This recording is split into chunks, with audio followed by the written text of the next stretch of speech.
Kalau rumah tangga itu di dalam Islam adalah ajang pahala yang paling besar. Kata ulama, tidak ada dalam Islam ibadah yang umurnya dan panen pahalanya sebesar rumah tangga. Karena mulai akad nikah sampai cucu turun-temurun semuanya pahala. Mulai akad nikah kita sudah naik di atas sebuah bahtera. Bahtera ini namanya rumah tangga. Mau kita sedang tidur, mau kita sedang makan, mau kita sedang duduk, intinya kita sedang berada di sebuah bahtera namanya rumah tangga. Itu per detiknya kita sedang menjalankan ibadah sebenarnya. Karena rumah tangga sendiri itu ibadah, perintah dalam agama. Dan saya akan masuk ke kiat yang pertama, mempertahankan rumah tangga adalah rumah tanggamu adalah ibadahmu. Maka ikhlaskan niatmu karena Allah. Itu yang paling pertama memang. Teman-teman sekalian, ikhlaskan niat. Menikah itu jangan karena disuruh oleh orang tua. Jangan menikah karena terdesak. Jangan menikah hanya karena suka. Jangan menikah karena semua teman-teman sudah menikah, tinggal kita sendirian. Semua ini teman-teman harus dibuang jauh-jauh. Kalau Anda di sini yang hadir sudah menikah dan dulu salah satu penyebab nikahnya karena 4 hal atau 5 hal tadi yang saya sebutkan itu, maka detik ini diubah niatnya.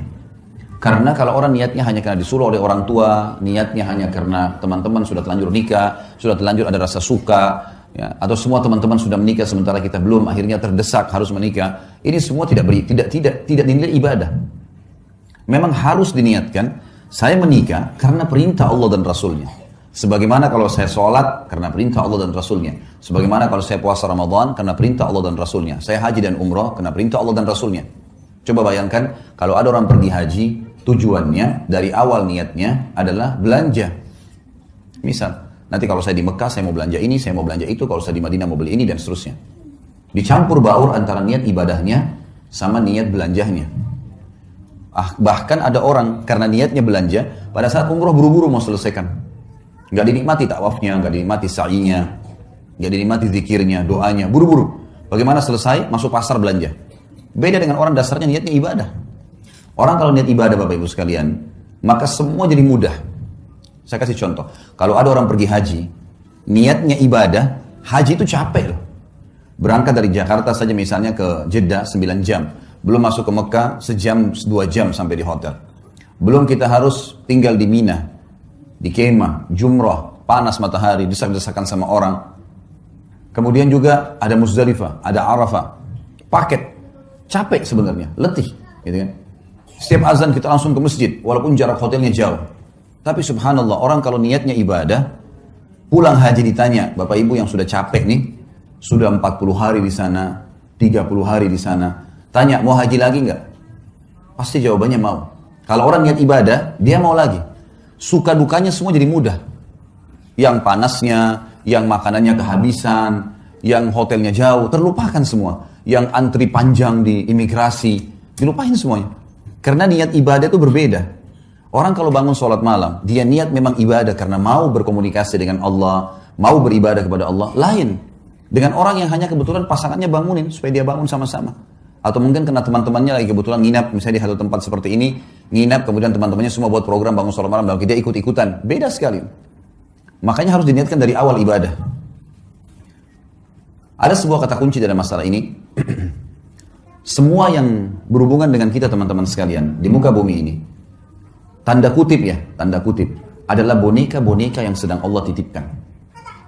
Saya bilang sama istri saya, dan saya juga sampaikan ke Bapak Ibu sekarang, saya juga sampaikan dalam pelatihan-pelatihan saya.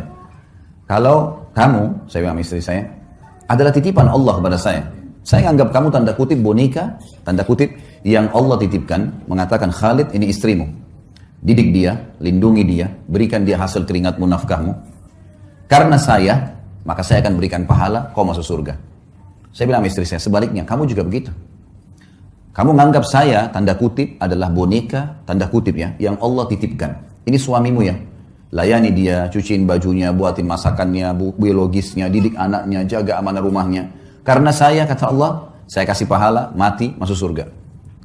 Ini yang dimaksud dengan ibadah nih. Seperti itu kita memahaminya. Sehingga kita tidak pernah jenuh dalam menjalankan kewajiban. Coba bayangkan Bapak Ibu sekalian, di sini kita mulai dari bapak-bapak misalnya.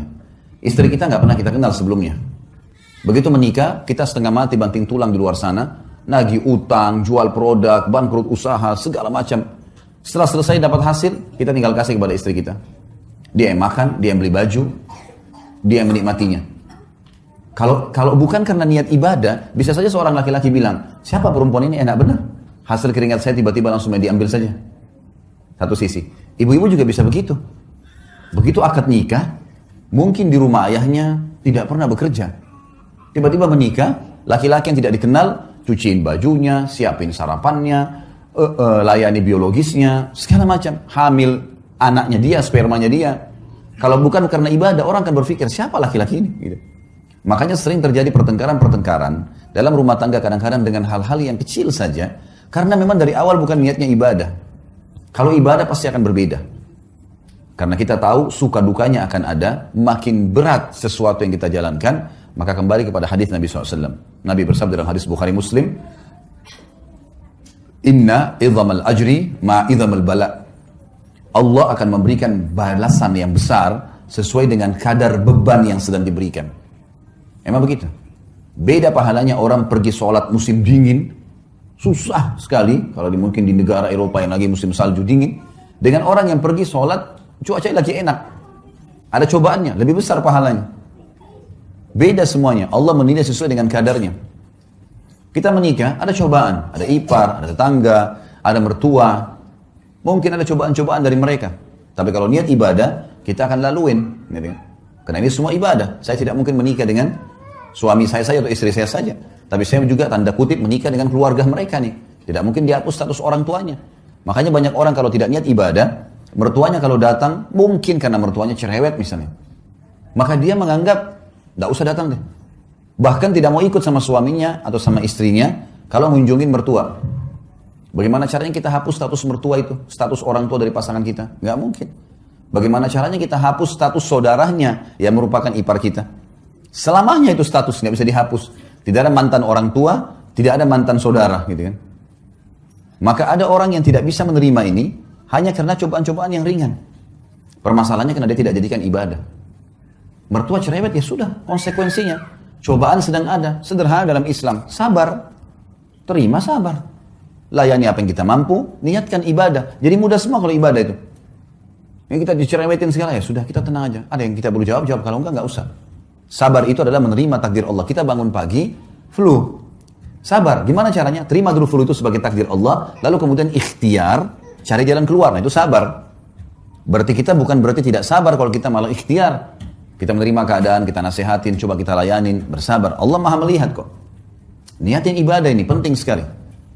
Kalau sudah diniatin ibadah, semua akan mudah kita laluin. Semua akan mudah kita jalani. Kalau namanya ibadah, Bapak Ibu sekalian, pasti akan ada gangguan-gangguan. Karena syaitan musuh kita tidak mau ibadah itu berjalan. Pasti akan digoda. Ingat sabda Nabi SAW dalam hadis sahih, iblis, pemimpin syaitan, memiliki singgasana di lautan. Memiliki singgasana di lautan. Setiap hari anak cucunya melapor. Saya baru membuat orang bertengkar, saya baru membuat orang berzina, saya baru membuat orang minum khamr, dan seterusnya. Sama iblis dianggap biasa. Sampai datang anak cucunya yang mengatakan, saya baru menceraikan suami istri. Kalimat ini membuat apa? Iblis mengambil cucunya tadi yang melapor menceraikan suami istri, didudukkan di sebelah singgasananya, diberhentiin tugas. Artinya ini prestasi tertinggi. Sampai ulama mengatakan, kalau di luar rumah kita digoda dengan 10 syaitan, maka dalam rumah bisa 1000 syaitan. Bisa saja, mungkin karena istri terlambat buatin minuman, sudah cukup si suami marah, meninggalkan rumah dan tidak ngomong 2 hari.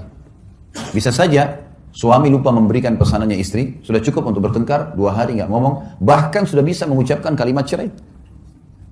Godaan syaitan besar, karena ini ibadah. Kita kalau mau bangun sholat malam, digoda sama syaitan, kau masih ngantuk, kau masih begini, kau masih begitu. Gitu kan. Ya, kita harus bisa melawan itu. Karena syaitan hanya seorang marketing yang menawarkan produk dia, yaitu tinggalkan ibadah. Itu produknya. Bagaimana dia bisikan segala macam hal supaya kita tidak melakukannya. Ini yang pertama teman-teman sekalian. Jadi kita harus menjadikan rumah tangga kita adalah ibadah. Maka ikhlaskan niat karena Allah.